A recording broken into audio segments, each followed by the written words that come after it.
Seperti diketahui bahwa saat ini kita tengah menghadapi berbagai ragam musibah yang tentunya ini semua menguji ketangguhan kita dalam menjalani kehidupan berbangsa, bernegara, bermasyarakat. Persoalan dimaksud cukup kompleks. Selain belum tuntasnya pandemi COVID-19, juga ada musibah-musibah penyerta yang terkait dengan alam, baik itu erupsi gunung berapi yang aktif di area-area wilayah-wilayah tertentu di Indonesia, longsor, bahkan sebagian jembatan-jembatan di daerah ada yang terputus bahkan hancur, gempa bumi, ataupun juga persoalan-persoalan di masyarakat yang terlihat nampak semakin terpolarisasi. Ini tentunya adalah hal yang sangat memprihatinkan bila dalam mengatasi itu semua kita belum mampu bersinergi dengan baik, berrekonsiliasi dalam konteks kebangsaan yang utuh, mengamalkan sila ketiga dari Pancasila, Persatuan Indonesia.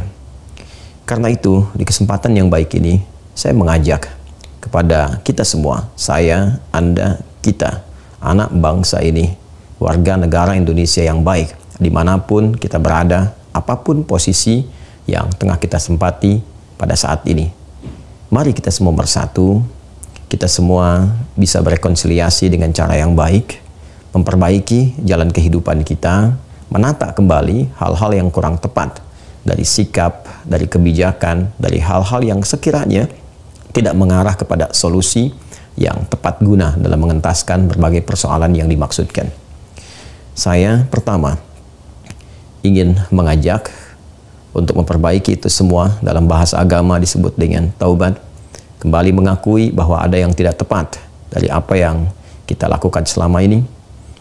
Kita sesali itu semua, namun lebih penting daripada itu, kita tata sehingga persoalan-persoalan tadi kita bisa evaluasi, perbaiki, dan menampilkan hal lebih baik daripada hari-hari sebelumnya.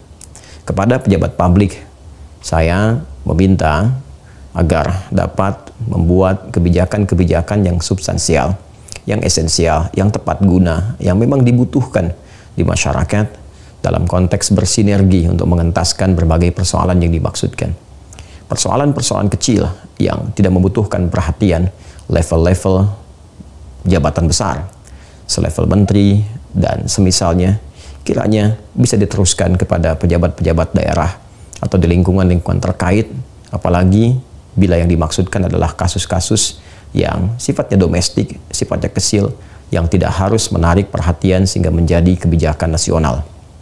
Kepada pejabat publik, saya berharap juga agar memperbaiki narasi, komunikasi yang ditampilkan kepada masyarakat.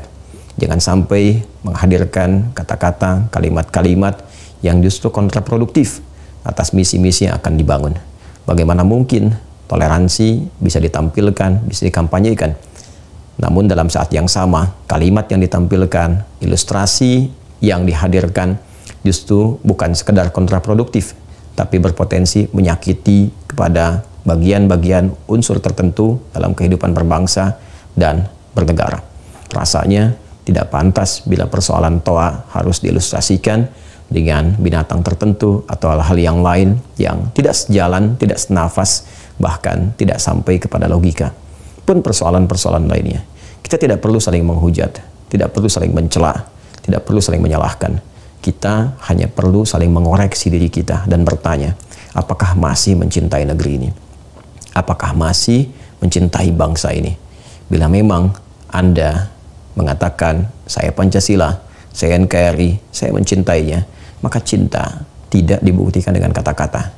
Cinta dibuktikan dengan tindakan, dengan kebijakan, dengan persatuan, dan dengan sikap serta perilaku yang mulia dalam berkehidupan.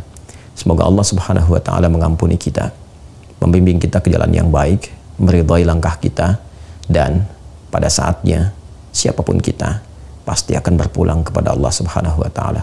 Pastikan saat pulang itu ada legasi terbaik yang ditinggalkan, yang bermanfaat untuk kehidupan berbangsa, bernegara, bermasyarakat, dan jariah yang mengalir sampai kehidupan akhirat kita. Demikian, mohon berkenan. Terima kasih dan mohon dimaafkan. Assalamualaikum warahmatullahi wabarakatuh.